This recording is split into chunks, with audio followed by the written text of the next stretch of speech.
Digital world, digital दुनिया, जैसे जैसे ग्लोबली जैसे जैसे दुनिया में डिजिटल का उदय विकास हो रहा है, वैसे ही एक मानव जाति के सामने डिजिटल चैलेंज का उदय हो रहा है। डिजिटल का विकास हो रहा है तो डिजिटल चैलेंज का भी उदय हो रहा है। जैसे कि दोस्तों, अगर यंग जनरेशन की बात करें, जो जनरेशन्स अलग अलग प्रकार की जनरेशन्स जब पैदा हुई है, हमारे बुजुर्गों के समय में आप देखिए, उनका सोचना, विचारना, काम करने का तरीका कुछ और था।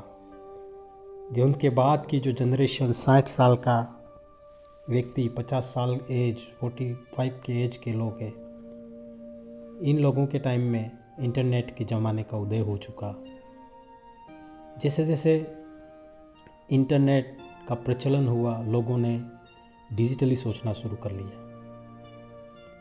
दोस्तों, डिजिटल सोचना, डिजिटल काम्स, पहले पोस्ट ऑफिस के द्वारा लेटर, पत्र को भेजा जाता था।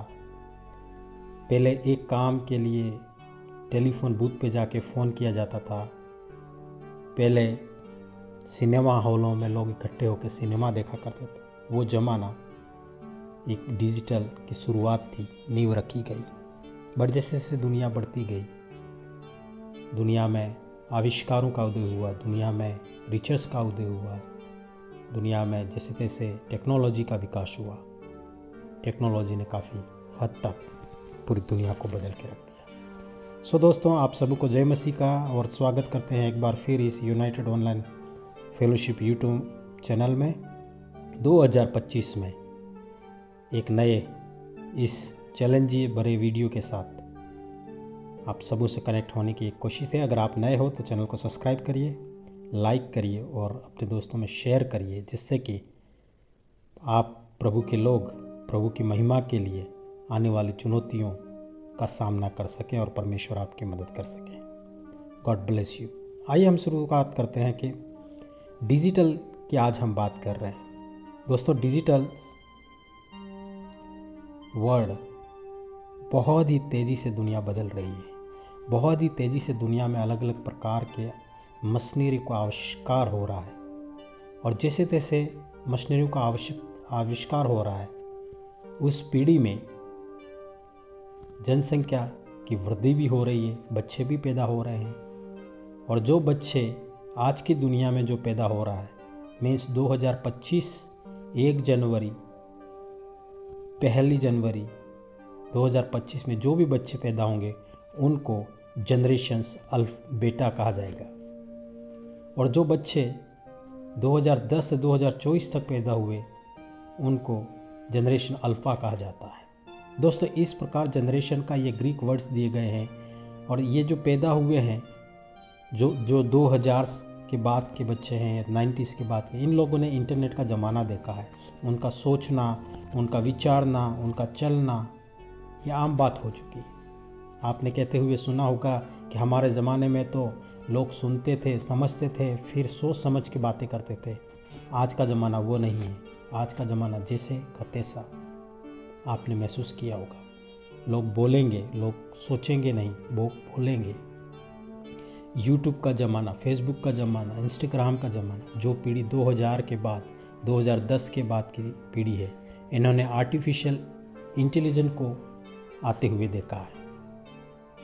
सो इन पीढ़ियों ने इन सारी चीज़ों का देखा है। पूरी दुनिया मुट्ठी में कर ली है, मोबाइल में कर ली। घर बैठे आज वो दुनिया के किसी भी कोने की जानकारी को हासिल प्राप्त कर सकते हैं। आज जो भी वो जानना चाहते हैं, पूरी दुनिया, पूरी ग्लोबली को वो जान सकते हैं। इंटरनेट इतना तेज़ी से ग्रोथ हुआ है। अब साथ साथ में दोस्तों, टाइटल में जैसे लिखा है डिजिटल वर्ल्ड, डिजिटल चैलेंजेस, सो प्रार्थना करें। प्रार्थना इसलिए करनी है, अगर आप माता और पिता हैं, अगर आप माता और पिता, तो आपके सामने चैलेंज है दोस्तों। आज डिजिटल भले जितना भी विकास कर ले, मगर डिजिटल चैलेंज भी है। आज डिजिटल चैलेंज ये है कि आप अपने बच्चों को संस्कार कैसे सिखाएंगे। संस्कार कैसे सिखाएंगे। सेल्फी के दौर में टंग जीभ को निकाल के काले हैं तो गोरे होने की ये हुड़ लगी हुई है, गोरे हैं तो उसके और बाल, हेयर कटिंग। आज की पीढ़ी रात और दिन इसी में लगी हुई है, तो संस्कार कैसे सिखाओगे? अगर संस्कार लड़के और लड़की में नहीं है तो उनसे शादी कौन करेगा दोस्तों?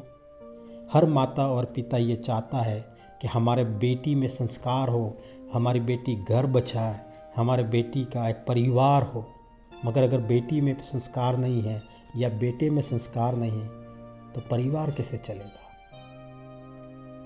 परिवार टूट जाएगा। और दोस्तों, जब परिवार टूट जाएगा तो नरक आपको इसी धरती पर दिखाई देगा, क्योंकि एक बार परिवार टूटने के बाद इस दुनिया में कोई नहीं पूछता। आपके ऊपर समस्याएं हावी हो जाएगी, आपके ऊपर वो सारी चैलेंजेस हावी हो जाएगी जिससे उभरना मुश्किल है। और ये सब क्यों होगा?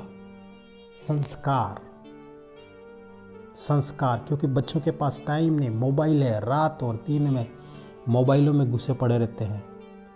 दुनिया, उनका माइंड टोटली सोचने का तरीका डिफरेंट है। So when they will thinks, what they will thinks, how they will thought, what is the value of family, what is the value of the relationship, what is the meaning of the church, what is the meaning of prayer, what is the value of the word of God।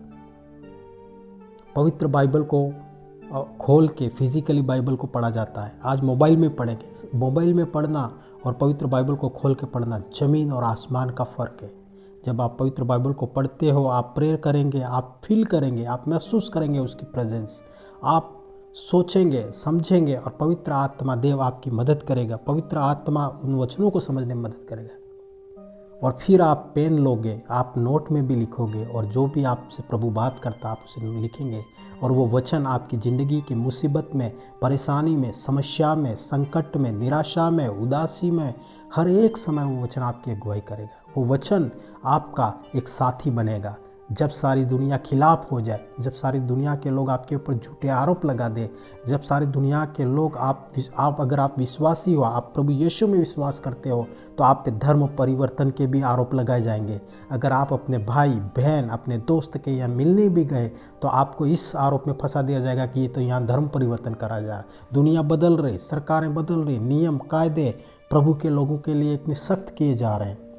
जैसा कि वचन में लिखा है कि मेरे नाम के खातिर लोग तुम्हें सताए जाएंगे, मेरे नाम के खातिर लोग तुम्हें पीटेंगे, मारेंगे, और वो समय के अनुसार वचन पूरा होगा दोस्तों। So don't be discourage, don't be निराश नहीं होने का। बट चैलेंज तो है, आप चैलेंज से भाग नहीं सकते, आप चैलेंज को कबूल करना पड़ेगा, और उस चैलेंजों के सामने आपको तैयार होना पड़ेगा। प्लस आपको तैयार ही नहीं, आपको अपने बच्चों को, अपने परिवार को तैयार भी करना पड़ेगा। और ये कैसे होगा? जब आप प्रार्थना करेंगे, आप अपने बच्चों को पढ़ाएंगे, आप अपने बच्चों को प्रार्थना के साथ मिलेंगे, बैठेंगे, समय बिताएंगे, देन इट इज़ पॉसिबल।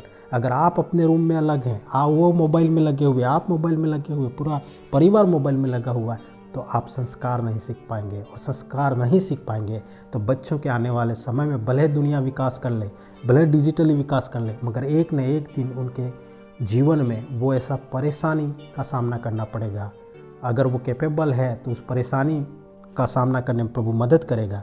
अगर वो कैपेबल नहीं है, योग्य नहीं है, तो दोस्तों इस समस्याओं के समंदर में वो डूब जाएगा। सो दोस्तों, इसलिए डिजिटल ज़माना जैसा बढ़ रहा है तो डिजिटल में आप प्रभु से प्रार्थना करें कि प्रभु बुद्धि ज्ञान दे और आपके परिवार को, आपके बच्चों को संस्कार सिखाने में मदद करें, वचनों में बंधे रहे। परमेश्वर आपको आशीष दे। और हमारे प्रभु से प्रार्थना है कि इन सारे चैलेंजों को सीखने के लिए, उनका समाधान निकालने के लिए परमेश्वर आपकी मदद करे, आपके परिवार की मदद करे, आपके बच्चों को भी मदद करे, जिससे कि शैतान किसी भी प्रकार से परिवार को नाश न करे। परमेश्वर आपको आशीष दे। चैनल को सब्सक्राइब करें, अपने परिवार में शेयर करें। God bless you. मिलते हैं फिर इस प्रकार नए वीडियो और नई आशीष के साथ।